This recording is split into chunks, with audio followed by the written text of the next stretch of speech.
Aniioki. That is neat. Welcome to the channel, ladies and gentlemen. Today I have one of the biggest e-bikes on the market with one of the biggest batteries. This is the A9 ProMax from Aniioki, and this is the 60-volt version.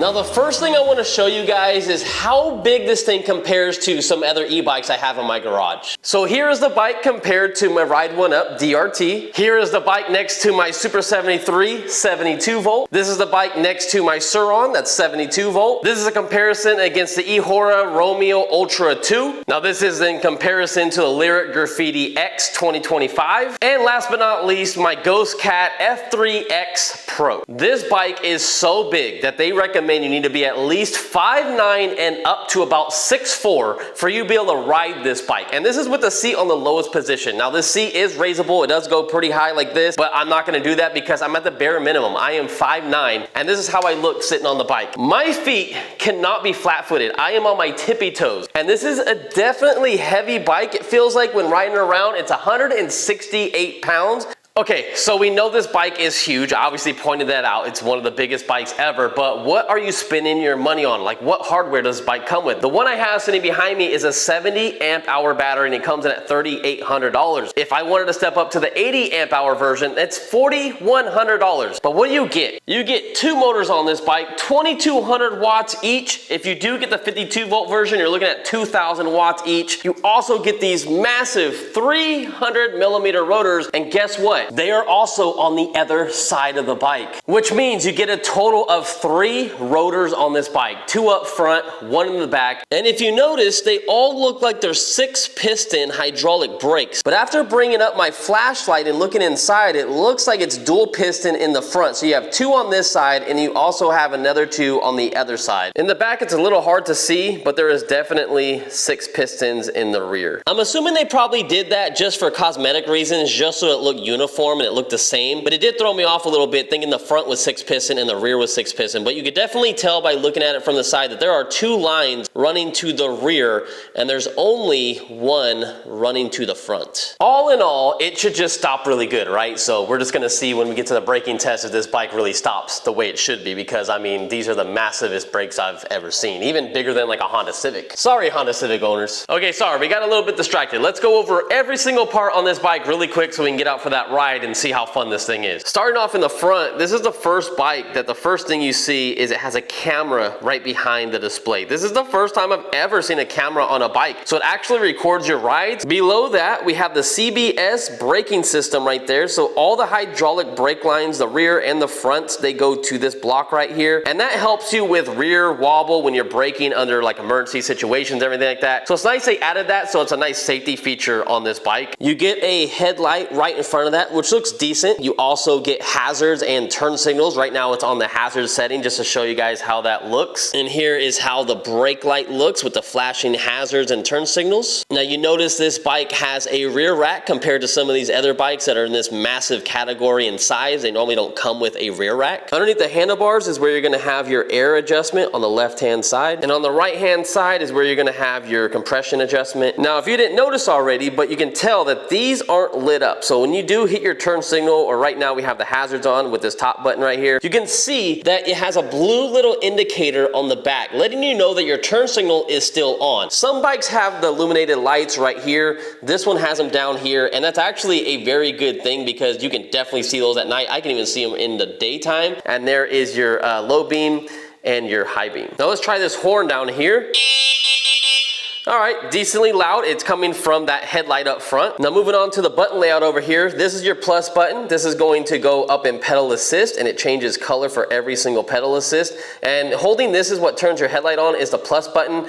And holding the power button absolutely does nothing. You actually have keys for this bike where you turn it on and off, and that's where that logo came up in the beginning of this video. It's super, super cool. This display is actually very high tech, if you didn't know that. This has real-time recording. Like I said, it has a camera on the back of this. You can see that's recording right now as we speak. You also have Bluetooth integrated with speakers. You have a USB port, and it's cool because it's touch sensitive. So you can actually come up here and hit these buttons. Now, it's a little bit delayed, I noticed, but it's still cool that it does that. So let's test out the speakers on this thing. I already hooked up with Bluetooth, very easy to do in the settings.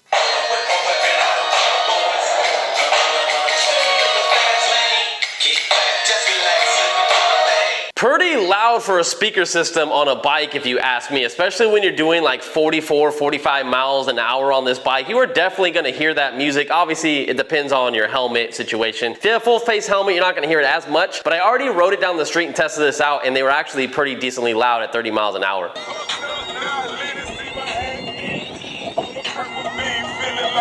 So I showed you guys this side is touch sensitive, but this side is also touch sensitive as well. So you hit this top button to get into these main settings. This is where you go into the settings, but this is not touchscreen. Just keep that in mind. To select stuff, you need to hit the plus button to go over or the minus button to go back. And then as you get to the right spot, you hit this check mark right here. That will bring you into, for example, the camera. And you can see the camera is pointed pretty high up. If I straighten the bike out, you can see it's pointed way over to my sign. If I wanted to look closer down to the road, that's when you're gonna have a problem with trying to get this angled correctly so these cables aren't in the way, because I don't think this is going to be a good camera if it's just facing up in the air. It's not going to, you know, get the license plate of a car that runs in front of you, or just record your ride in general. It's just going to be looking up in the sky. Then you can go to all the videos that you currently have over here. So if I go to this one, you can see my face in it, and it will play right away from there. And that's me putting some zip ties on these cables, trying to fix it. It also gets the audio. I can hear audio from here. So that is super legit. Another thing you can go into is music, and this is where you would connect it to my phone, which says Jonathan's phone right there. So I play music, we're good to go. I already set that up. And then one other setting is the main setting. So you can come in here, loop recording. You could do the backlight brightness. You could do the mile per hour or kilometers per hour, sleep time on when you want this bike to turn off after it's sitting idle. A gear mode, let's see what that is really quick. Okay, so you can have 3 gears, you can have 5 gears. So let's go down another one, automatic cruise. So we can put automatic cruise control on. It is on the open, so I'm assuming that means on. Reset everything. Format SD card, which you're probably gonna do that if you're recording every single ride. You got your system information right here. You got your device information, language, battery voltage setting, the 60 volt speed setting. Let's just make sure that's up there. 41 kilometers per hour. This bike should do about 45 miles an hour-ish. We got boost starting intensity, so you can put this up, I guess. Let's see what it goes up to. So I guess 3 is the highest that you can go up to, so we're just gonna leave it on that. I want the most power possible. Booster, magnetic disc type, PWM setting, bind phone, that's where you connect your phone. Power on password, if you want a password to turn this thing on, you could change the password, and then you just go back to the main menu, just hit this button to get always back here. This bike is coming with dual 35 amp controllers, and they sit right underneath the battery and the seat post. There is a hidden button right here underneath the seat on the battery, and that is to turn the bike on and off. Even if you have the keys or anything like that, it will not turn on unless you hit this button right there. And this battery is removable, by the way. It does give you 2 keys. You'll never need these keys to activate the bike unless you just want to take the battery out. So I would probably just put them in a safe spot, and this is how it looks to take the battery out. Super massive. This thing feels like it weighs 40 pounds just by itself. Here is a look at that battery label, just in case you wanted to know some stuff on that. Your charging port is on the left-hand side. You charge it by taking this little plastic cover off. The charger included with the bike is 8 amps. And this is the big hole you're left with after you remove the battery. So many room for activities in here. Now, putting the battery in is very easy. Just get it lined up, let it slide all the way back, and then drop it in, and you're good to go. Also, these are all the accessories that come with the bike when you purchase it. Comes with a bike lock, a protective vest, comes with mirrors, the manual, Allen tools, wrenches, and 2 key fobs. So hopefully I didn't bore you guys too much with going over this bike because there's a lot to talk about. This bike has more features than most e-bikes I've ever had on this channel, like Bluetooth speakers, a touchscreen, a camera to record your rides. It's absolutely super cool. Without further ado, let's go into the action camera and take this thing out for a spin and see how much fun it is. Very first thing we need to do is see how fast this thing is with a full battery charge. So we're gonna stop right here. 1, 2, 3, let's go. 10, 14, 19, 22, 26, 28. Let me close my visor. Decent wind coming my way. The front is shaking a little tiny bit. 40, we're passing 40, 42, 43, 44, 45. Come on, 46, come on, get me do it. 46, 47, 46. Woo-hoo-hoo-hoo. I'm talking 48 miles an hour.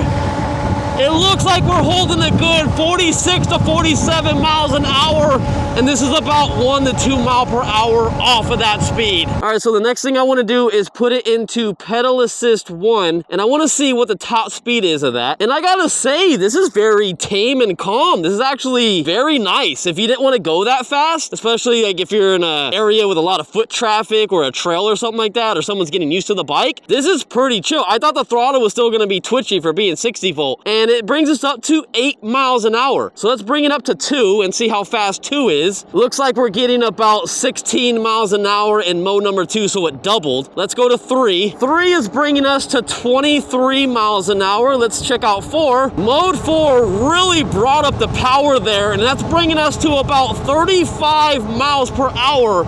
And then when you put it in the 5, you definitely feel all the power this bike has to give. And that's what brings us up to about that 47, 48 mile an hour mark that we saw earlier. And another thing this bike has, it has cruise control. So I don't even need to be on the throttle. We turned that on earlier, but you can also turn that off if it's something you don't like, but that is cool, it has it. And it's decently stable too, especially with my hands being off. I just don't know these roads too well. But it looks like a nice new road, so I was able to do that, but be careful. Okay, we have an issue with the brakes. Look at this brake lever right here. It's going all the way back, and I think the issue is the fluid that's in here is so low, so it needs more fluid, that it's getting air bubbles in there. I think if I filled it up with a little bit more fluid, it would be okay. But I think that's the issue as of right now, so the brakes aren't performing the way they should. They should definitely be working much better. Which brings me into the braking test. This is actually my 3rd attempt trying to get the brakes to work. I'm at 28 miles an hour right at this cone.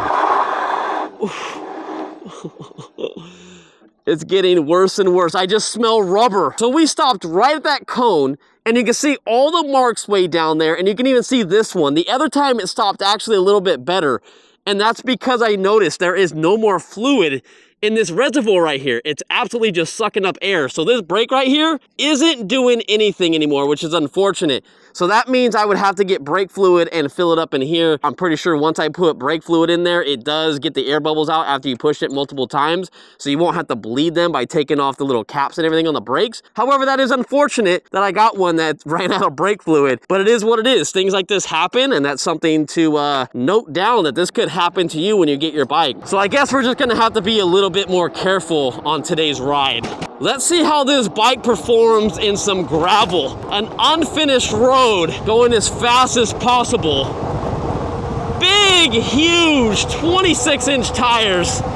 Soaks up everything. Absolutely everything. But we can't stop. Oh my God, this is fantastic. This is so comfortable. I got these tires aired up to what they said they should be at, and it's just like a cloud off-road. It is super, super nice, and it feels like it will just go through any of this stuff. I'm not slipping out whatsoever. We had the other bike the other day, the Happy Run G300 Pro, and it was actually slipping out in this a little bit, and this thing is just gripping. It feels really good. Here comes a bump. Whoa! Oh man, that rear suspension definitely needs to be softer. The front feels great, but that back is a little bit stiff for my riding. At 165 pounds, that rear is not made for me. It's made for a heavier rider for sure. And it does hold up to a heavier rider, so maybe that's what they considered, is not making it too soft and it bottoming out. Turning though on this bike, oh my Lord. Heavy bike to turn. You definitely gotta motorcycle it with your knee out, man. You definitely have to get a feel for the bike. It's definitely a bike you gotta put your momentum in. If you are a very light person, it's gonna be a little difficult for you. You might want to weigh close to the same amount that the bike weighs. I think I saw a guy say that on Tell Happy TV's video. One thing I would say is I don't think anyone under 168 should buy this bike. You need to weigh at least as much as this bike weighs. Yeah. To maneuver this bike around. That's probably a pretty good rule of thumb, I'd say. It is true. If you're 100 pounds riding this bike, if this thing falls over because you can't hold it up, you're probably gonna hurt yourself. It's gonna fall on top of you. Now the next thing I wanna check out is how responsive the throttle is. So we're in mode 5. Here we go, 1, 2, 3. It's instant power. I'll do that one more time. 1, 2, 3. Yeah, instant power, no issue whatsoever. And I mean, we're catching up to this car. We're going pretty decently fast in here. Now let's see how the pedals feel. 1, 2, 3.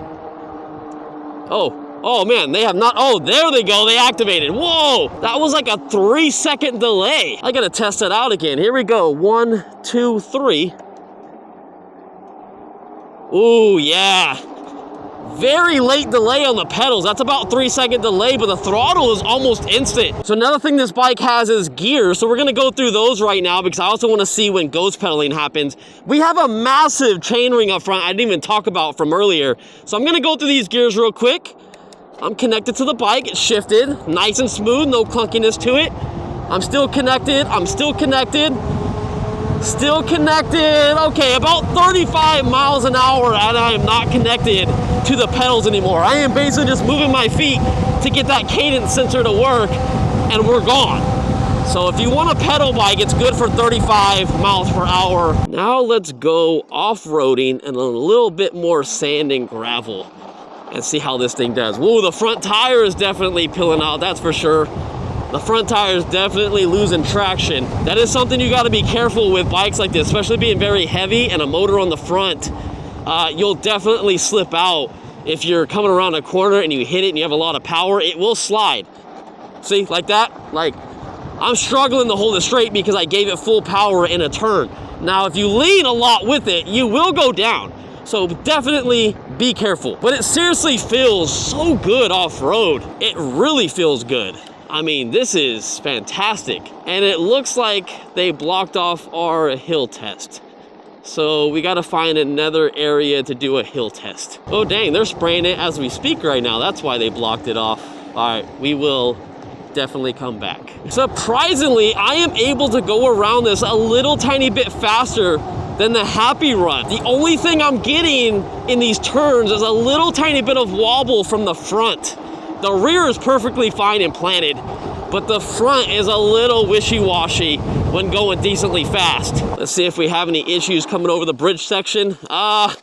It's definitely tight, I'll say that. The handlebars aren't very long. However, it is a very massive bike to come over in this section that I got a little scared when I came in pretty hot because it just takes up so much room. If two people had bikes right here, you better go first or wait for them and then go after them because you guys aren't both fitting with this bike on this bridge. Let's see if the front will do a burnout standing still. Oh yeah, there we go. Let's do it one more time. A little bit. It still does it when you start moving, doing about 15 miles an hour. It's still fighting the grab traction. Well, that's cool. Cruise control activated at the speed that I was last left off. It's doing 27, 28 miles an hour. I'm in mode 5, by the way, so that's a pretty cool feature. And another feature I would love to use right now is the speakers on here. However, copyright reasons and stuff like that, so we can't. And I don't know if you guys heard that, but the front fender was flapping around a little bit. There's a little tiny vibration when getting up to speed. But after you kind of get up to speed, it's not that bad. The next thing I want to test out is the horn.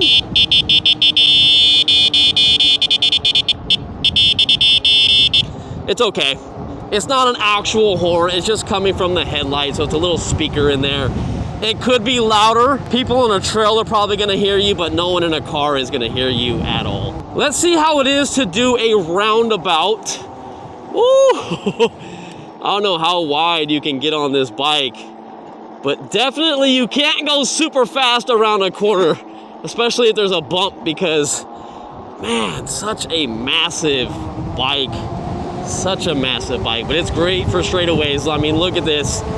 Nice and smooth, nice power, comfortable. I'm not complaining about that until I get to the roundabouts. Now let's go find a field we can go play in. I found one. Off-road and engaged with one brake. Whoa! That front tire. Front tire is peeling out everywhere. Man, there's so much weight on that front when turning, but it goes over this like nothing. This is definitely the bumpiest thing we have been on so far. And I mean, it is great. Woo!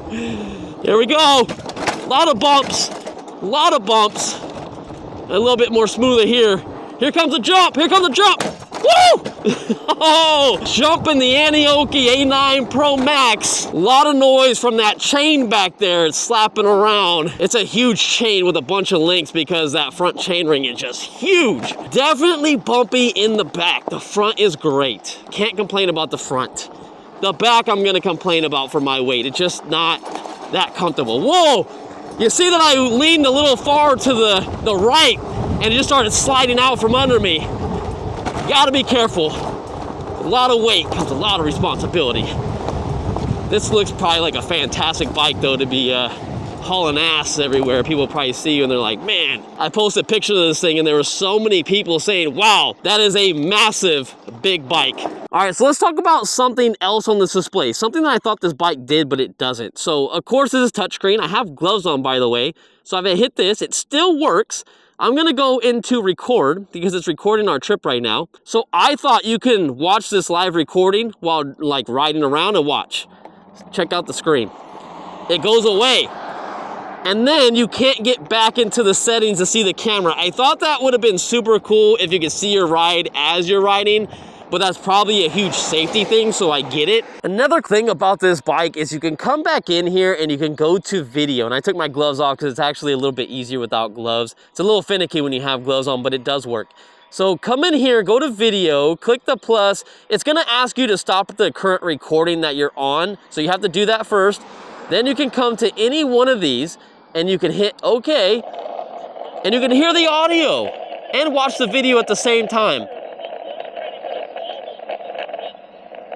That is super cool to me, especially if your friend does something in front of you that you want to show him, or someone just cuts in front of you and you want to show somebody really quick. That is pretty legit. And then if I ever wanted to get my music on here, you actually don't have to go into the music thing. The only reason why you would come into the music menu is to see exactly what's playing, and you can play and stop it from here too. But if you just want the music to play, then you can. You come here, hit this, and you're good, and it will play. It's awesome. So I can stop it from here if I want, or I can stop it from my phone. I can play it from my phone, whatever I want to do. That is such a cool feature for someone that's, you know, not doing YouTube and just wants some type of speaker that you don't have to put a big boom box right here and like zip tie it or Velcro it to your bike. So let's give you guys a range update real quick. This comes with 5 battery bars right down here, and it looks like a little gas gauge. And right now I'm on 4 out of 5. I have done 12.4 miles on this trip, and our top speed has been 47.7 verified by GPS, so almost 48 miles an hour. It does say I have 12 miles on here as well for the trip. We should definitely be able to get, I would say, 50 miles of range just straight throttle.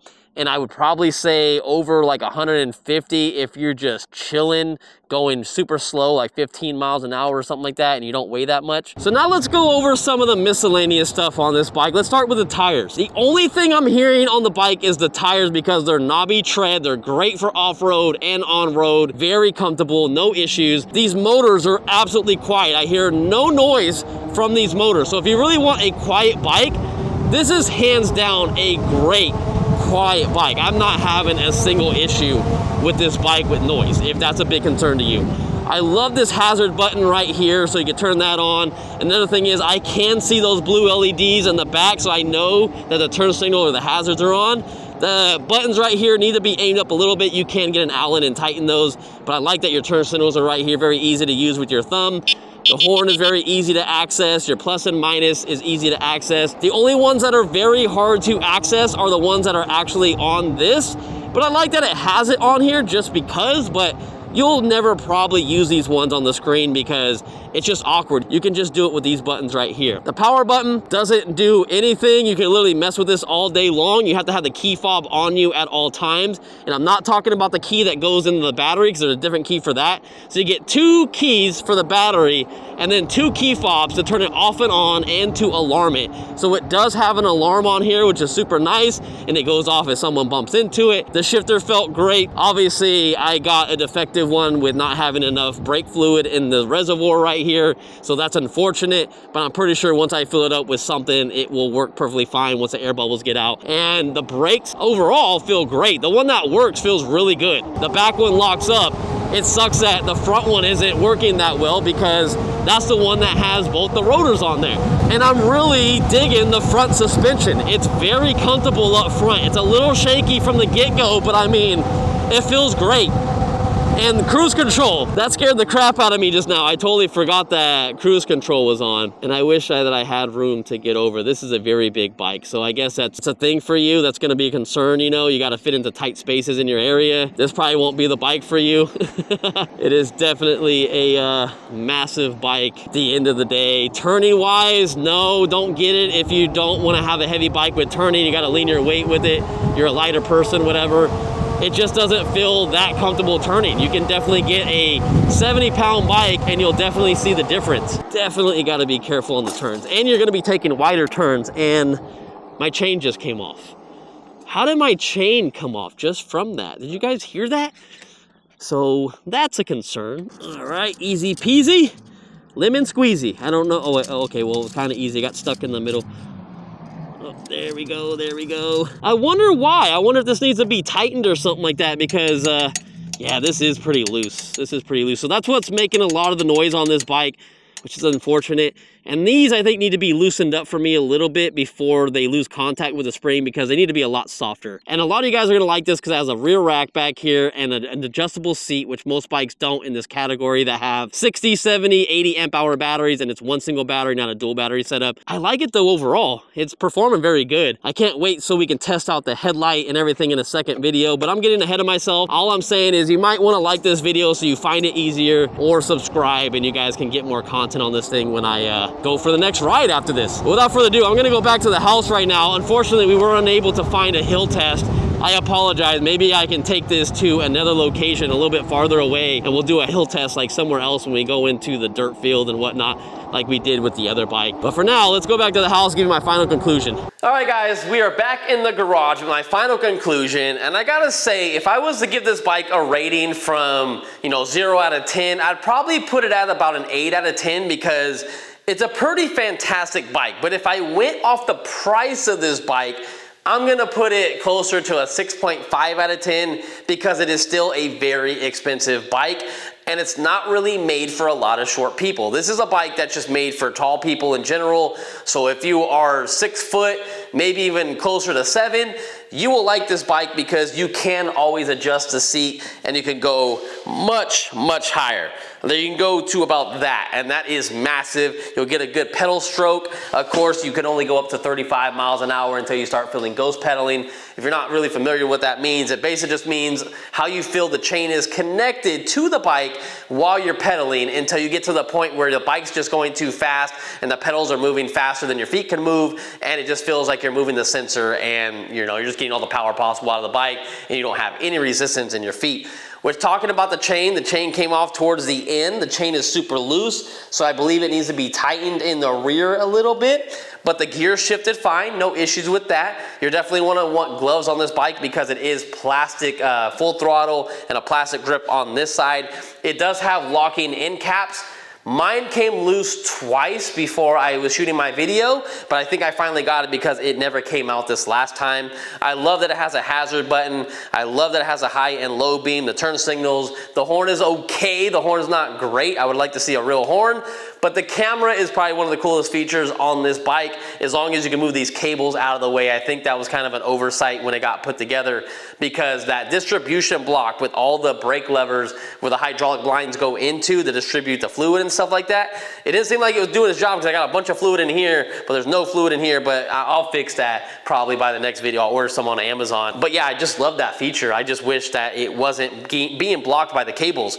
I love that the front, you can add air to it or take air out, so you can definitely dial that into your liking.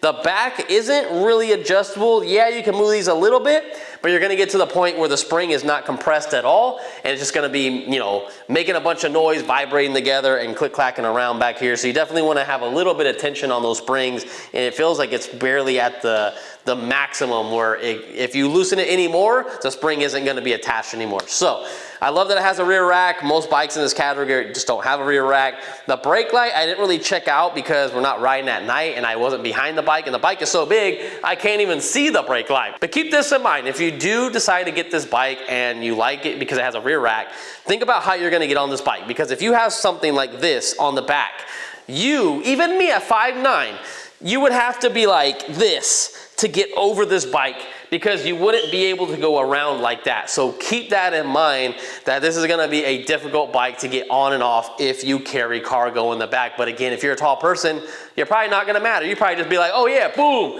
right on it, no issue. Moving on to the power of this bike, it's actually not terrible. Now, it doesn't feel exactly like a 60 volt e-bike. It actually feels like a 52 volt e-bike that's about 100 pounds or maybe 90 pounds. It kind of reminds me of some of my other bikes I have in my garage. I'm not gonna really mention the names, just because you have to pull around a lot of weight for this bike. Oh, there we go. Hey, that's a look at the brake light. That's actually brighter than I thought it was gonna be. That's pretty nice. So let's go over the range really quick. So when I got back to my house, we did 14.3 miles of range, and there is no voltage reading on here. That would have been super nice. I was hitting all the buttons to see if there was something that shows your wattage, your voltage, you know, your time that you've been on the bike, and there's nothing. Everything you see on this screen is how it is. There is a time on the top, but that's the time of the day. So right now it's 1:01 in the afternoon. But anyways, we did 14 miles, it says on the screen. It doesn't do the points. So if you're at 14 or 15 miles, it doesn't do 14.5. It just does 14. So that's unfortunate. I mean, it's not a big deal. But on my phone it said we did 14.3, and I lost one battery bar, which I don't know what that means. I don't know if I'm at 80%. It was at the one battery bar for a really long time. But again, you're gonna get a lot of range on this bike for sure. So I don't know, it depends on what you're looking for. They make this in a smaller battery, I believe. This is the 70 amp hour, and they definitely make it in that 80 amp hour. I think if you go down to the 60 amp hour, it's 52 volts instead of 60. But if you want more range out of this bike, go with the 80. You're gonna be paying a little bit more, but it's worth it at the end of the day if you really think this is gonna be one of your main bikes that you buy and you're gonna keep for a very long time. Definitely think about upgrading to the 80 amp hour battery. And if you use my discount code, it's actually gonna save you and put you closer to what this one would be. So just keep that in mind. One thing I wanna talk about the front really quick is when you do get up to speed, this happens on a lot of dual motor e-bikes, is it does have a little bit of wobble, especially with it having huge tires and a lot of weight up front. You do get a lot of wobble when getting up to speed, and then you do have to be careful with bumps and stuff like that depending on how you ride, because if you do ride with one hand off, it could feel a little bumpy. It also depends on if the tire is seated around the rim perfectly fine. But I really only noticed it at low speeds when getting up to speed. So after like 10 or 15 miles an hour, it went away. But you could definitely hear it because that fender was vibrating back and forth. But I like it. I mean, it's a cool bike. It just depends if you want to spend the money for a bike like this. The range, the power, the speed, top speed's not bad, but it's really up to you at this point, because $4,000 or $3,800 for this one exactly is it's a lot of money. So I'll let you guys decide if that's something you guys want to do. Again, everything's down in the description. It helps this channel, helps us get better equipment and stay alive on YouTube. So I appreciate it. I'll see you guys in the next one. You guys are the true MVPs. Peace out until next time we do the night riding footage on this bike.